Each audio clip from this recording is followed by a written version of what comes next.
Well, the government is open for business, at least for now. Hi, everybody. Thanks for joining us.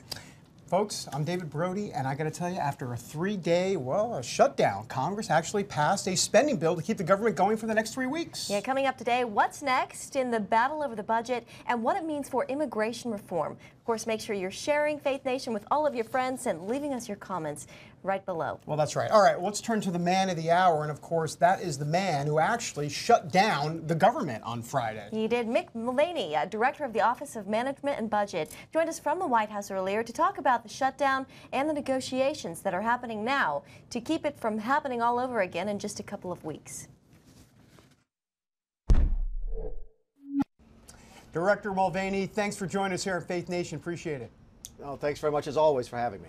Let me ask you, okay, so what are the chances here of a real budget? Here we go, 14 days and counting. Are we looking at another CR? I know you're going to say hopeful, I get it, but what are the real chances of a real budget here? Yeah, and keep in mind, Washington uses different language than folks do back home. It's part of how we run the place. A budget to us is what I'll be introducing in a couple of weeks for next year. What we're talking about now is sort of a spending bill, a funding bill for this year. Keep in mind, here we are in the middle of 2018, and we do not have a spending plan, a permanent spending plan for the rest of this year. So that's what we operate under now is called continuing resolutions. That's where you hear that acronym CR. Anyway, so what are the chances of passing something to fund the government for the rest of the year? Fairly high. I think my Democrat friends learned a bitter lesson over the weekend that a government shutdown doesn't help them politically, and that sort of taking hostages over DACA is not going to help them further other discussions. So I think the chances of passing a spending bill are fairly good. Immigration discussions will begin immediately. In fact, they've already begun. The president met with half a dozen senators yesterday afternoon, technically before the government even opened up again. And those discussions will continue on a separate path. While the two things are linked and they will clearly be discussed together, it's entirely possible that you do get a funding bill to fund the government for the rest of the year, but not get an immigration bill. When it comes to immigration and the wall, critics say it's a waste of money. Is this the most cost-efficient way to crack down on illegal immigration? It is. There's simply places where the wall is the only fix that we can have. When you look at border security writ large, we do talk about things like more personnel, more technology, and more infrastructure. That means a wall, that means things like gates and roads, and I know that's sort of getting down deep in the weeds, but just building a wall border to border, coast to coast, doesn't solve the problems. Our priorities here have been fairly straightforward from the beginning. We have 4 of them that we've laid out for Congress.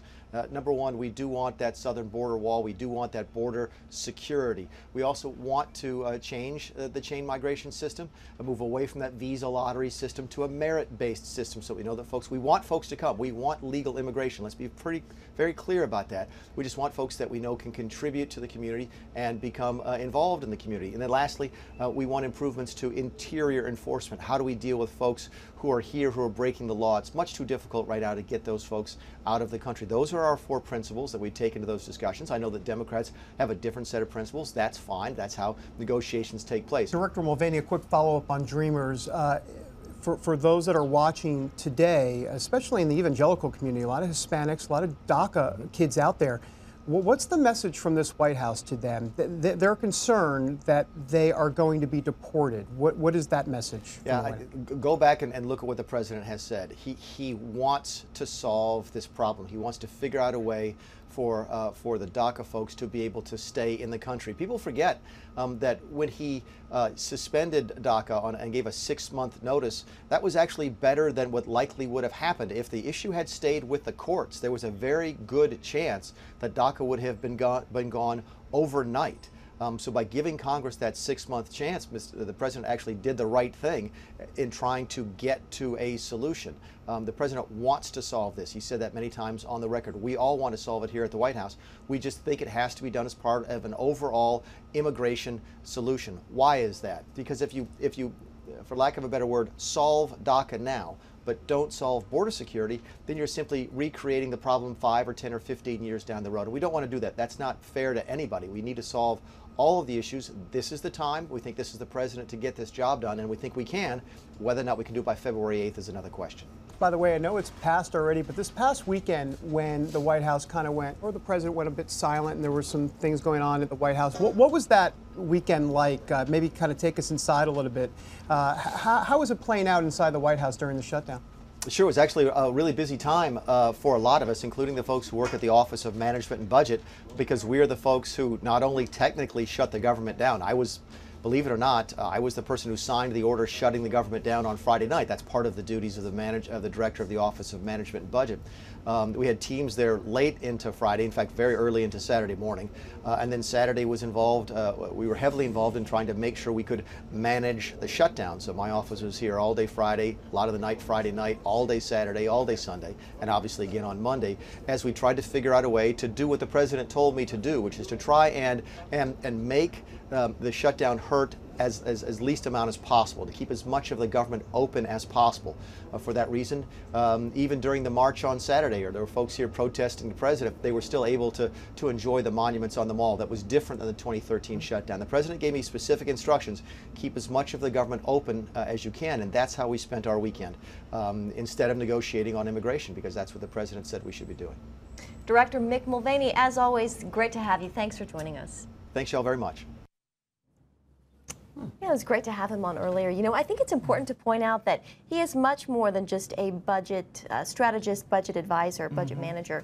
He is an original member of the Freedom Caucus, so he's a very conservative voice who clearly has the ear of the president and is quite influential. Well, that's right. And actually, I was doing a little research on Mulvaney before the interview. I can share it with you now. But in 2012, he actually voted for the STEMS Job Act, which basically eliminates the diversity visa lottery that we've heard so much about. He actually voted to eliminate the visa lottery system. And also in 2015, he decided to vote against funding cities that are deemed sanctuary cities. So he voted against that. So anyhow, he's a hardline Freedom Caucus guy. So he has the ear of the president. So. He does.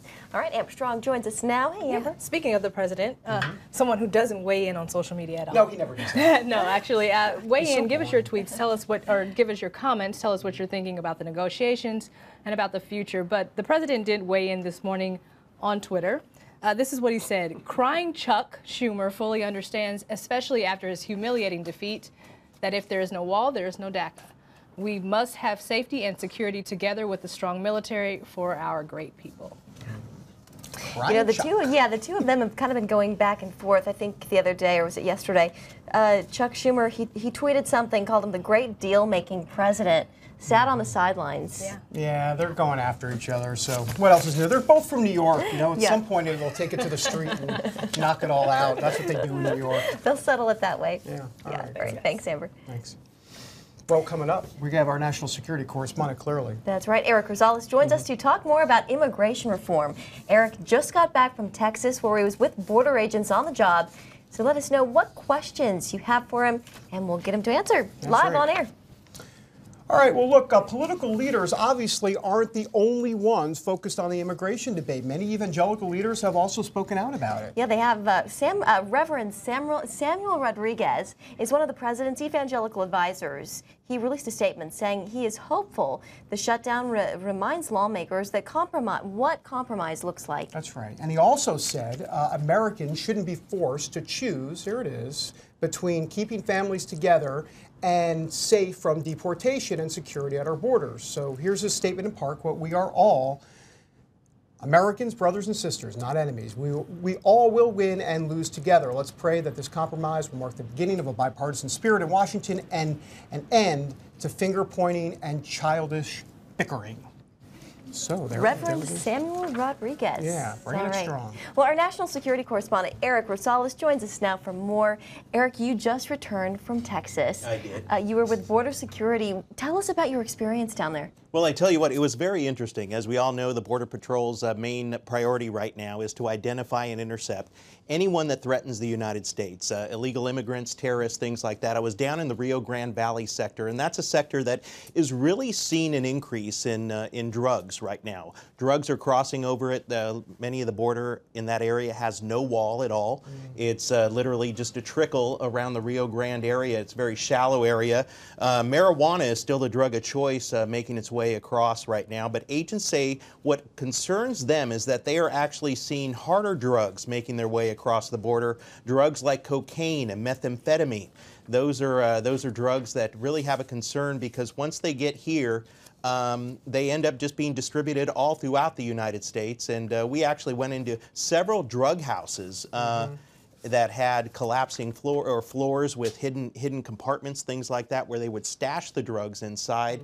A number of illegal immigrants were actually apprehended, and some of them actually did have drugs on them. So that's very concerning. You know, it's fascinating. I remember being at the Yuma border, and boy, it's that stretch from the border to the highway.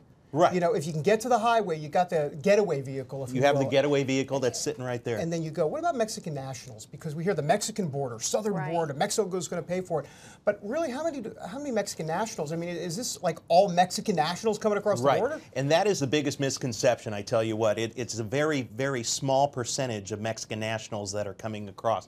Right now, it is literally Guatemalans, Hondurans, and also El Salvadorians that make up the most part. And last year, agents saw 70 different countries represented. We have people from China making their way across. People from the Middle East are also coming their way. And that's the biggest thing, is that when you have Middle Easterners, people who cannot make it through the vetting process, that are coming through the border illegally from Syria, things like that, known terrorist organizations that are making their way across. And Border Patrol agents do say that they have actually apprehended several known terrorists, and they've had to hold them until the United States government was involved. Yeah, it's much bigger than it is much bigger than what we think. Yeah. Eric, the Trump administration, are they making progress here?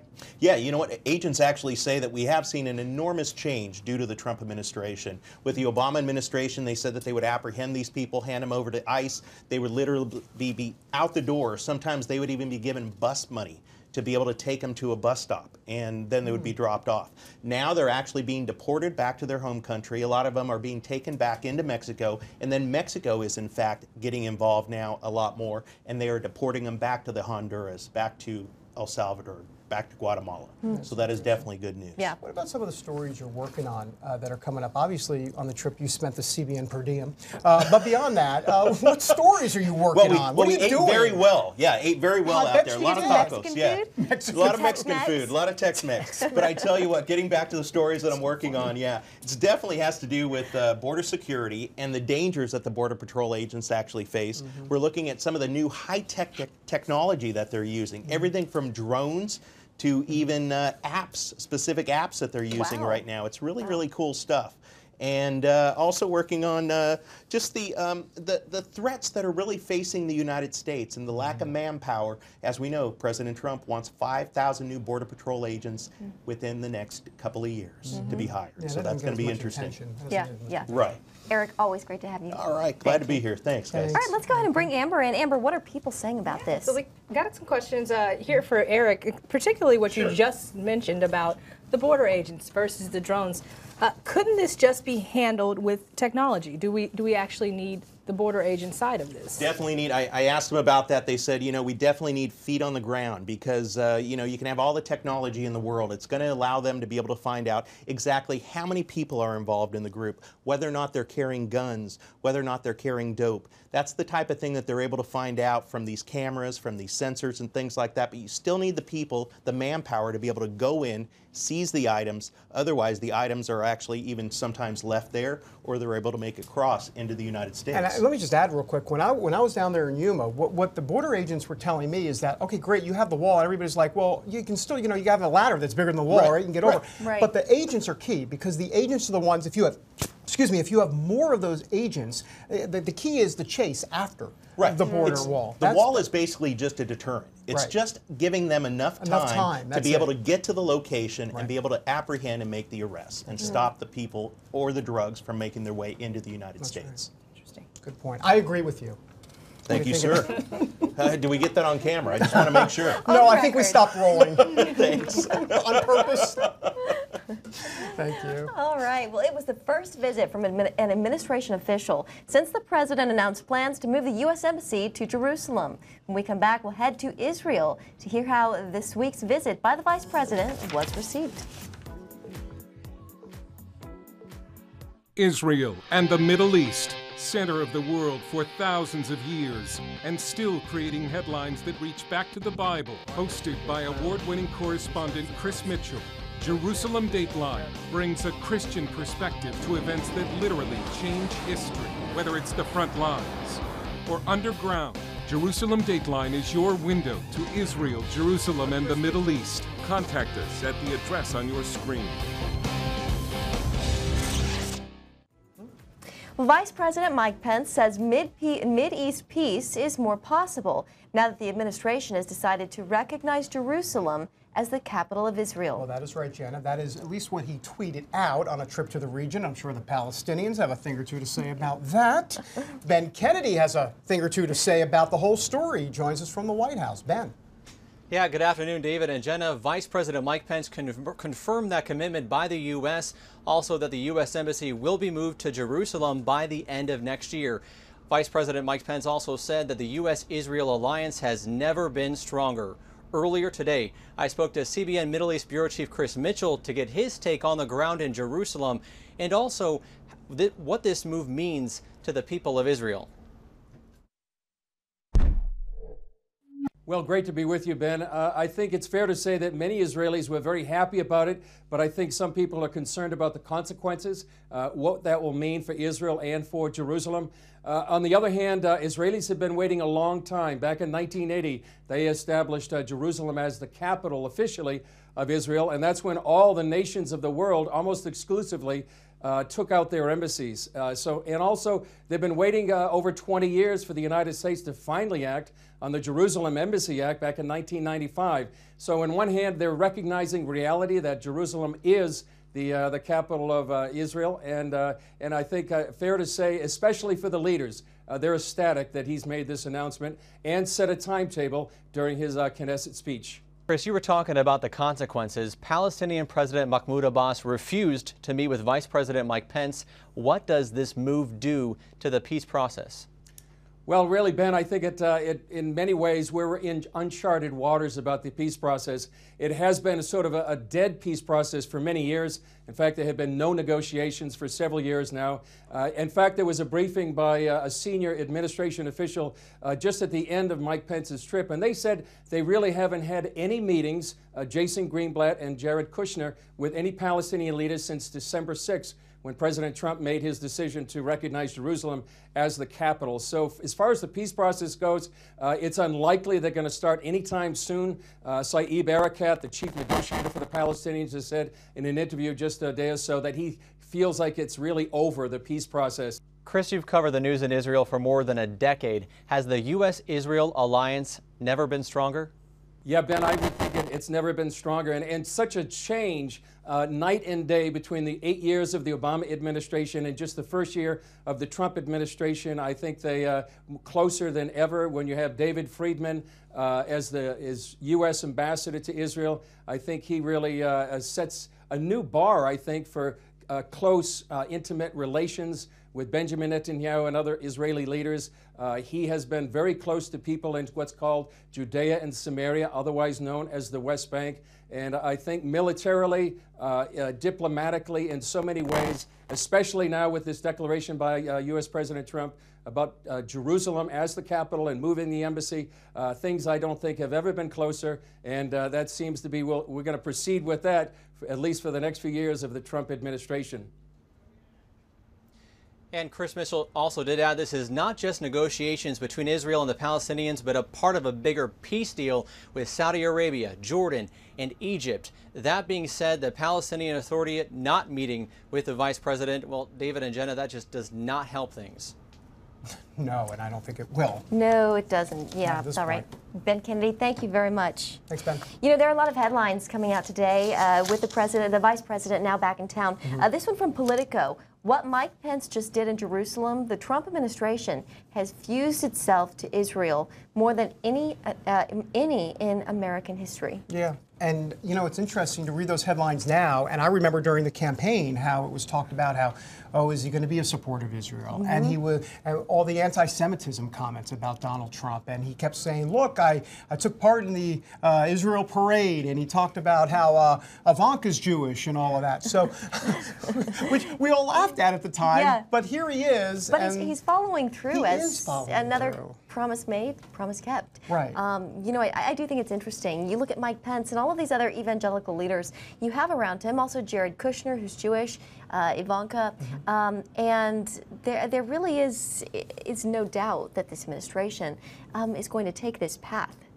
Yeah, and I think it's important to point out, I think the easy narrative by the media is to say, well, Mike Pence is behind all of this, you know, and I think we should make clear that Donald Trump does believe this, because remember, he told me on the campaign trail before Mike Pence was picked as vice president that he was going to move the embassy to Jerusalem, and he talked a lot about pro-Israel initiatives that are all coming true right now, and this was even before Mike Pence was in the equation. So to chalk this up just to Mike Pence would be short-sighted. Right. Short-sighted. Thank you. All right. Well, for more on this administration and its relationship with Israel, tune in Sunday night for a Faith Nation special. We will be breaking down President Trump's first year in office and what it meant here in the nation's capital and overseas in the nation of Israel. You'll be able to find that Faith Nation special at 10 p.m. on the Freeform channel. So check your local listings, and we will be right back. I'm going to check that out.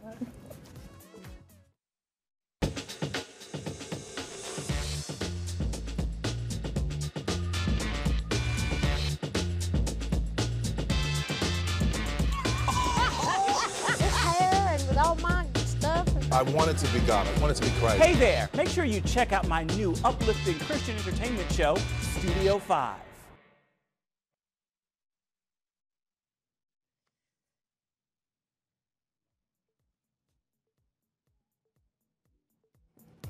All right, well, I don't know about you, but here in our newsroom, we have quite a few football fans. Some are for the Patriots, but Amber, it seems like more are for the Eagles. More going for the Eagles. I think I'll break that down a little bit in the next segment, why. But the Eagles have actually been in the headlines this week after securing their spot for the Super Bowl. But earlier today, I talked with Faithwire's Dan Andros and Billy Hollowell about another reason the Philadelphia Eagles have been in the news. Take a look. Dan and Billy, thank you guys so much for being on with us once again. Thanks for having us. So there's this big game or something coming up, I'm not sure if you've heard about it, the Super Bowl. But you've written extensively about one team in particular. You call them a bright spot in the midst of all the negativity this year with the NFL. How is Christianity the building force in that Philadelphia Eagles team? Yeah, I mean, I don't want to say, I kind of cringe when people say it's like, oh, look at, God got us here. And I don't know that God's like, counting wins and losses. I think his picture is a little bit bigger than that. But it's also not a surprise to me that this Eagles team is thriving. Their faith is thriving behind the scenes. And we've reported on it multiple times, but it's just very interesting how they're handling it both in public, which is great. They're being outspoken about it, but also what's interesting is how they're handling it behind the scenes, because while there's a great number of Christians on the Philadelphia Eagles team, there's also some outspoken atheists and non-believers. And I've seen them address how that within the clubhouse, they're treating everyone with respect that has differing views. They're not, because maybe they're a majority, they're not like beating it down everybody else's throat. So I think it's just being handled really well all around, and I think it's a good example for us as Christians to follow. Yeah, they have Bible studies, they have get-togethers, there are options there for believers. So it's nice, and like you said, publicly, openly addressing their faith in a way that, I think Carson Wentz has said, I don't want to beat people over the head, with the Bible, but this is who I am, this is what I believe. So they're living that out publicly and behind closed doors. You guys wrote about this hotel pool baptism that happened. What's the backstory there? There's actually two baptisms, which is interesting. The one in October, that is Marcus Johnson. He's a wide receiver. He was baptized there in the pool, and you see many members of the team. There was a photo that he posted around the pool praying during that baptism. And then the year before, there were 5 players who were baptized, which is kind of fascinating. So there's been a number of baptisms over the course of a year, sort of showing that devotion. And I think for him, that was a really special moment. Yeah, and it's interesting because those happen on the road. They're at a hotel pool because obviously they're traveling. It's an away game, and they're at the hotel, which I think it's interesting because obviously that indicates some sort of urgency in the matter that they just said, hey, we want to do this right now. They didn't wait till they got back and scheduled at their church or whatever. They just said, we need to do this right now in the hotel room. And that kind of reminds me of Acts 8 when you have Philip traveling with the Ethiopian man, and he just God opens his eyes and he's like, well, what's to stop me from getting baptized right now? And they just pull over to the side of the road when they see some water and they get baptized. So it's kind of cool that the urgency is there. Carson Wentz, the quarterback, took a hard, awkward hit. He tore his ACL. He's out for the season. But what was his reaction to that? Yeah, it was a great reaction. Obviously, he was disappointed, having a great season, and still even now to see them get to the big game, he's been doing a good job of sort of staying along Nick Foles' side and doing what he can to help. But deep down inside, it's got to hurt that he's not the guy playing in this Super Bowl.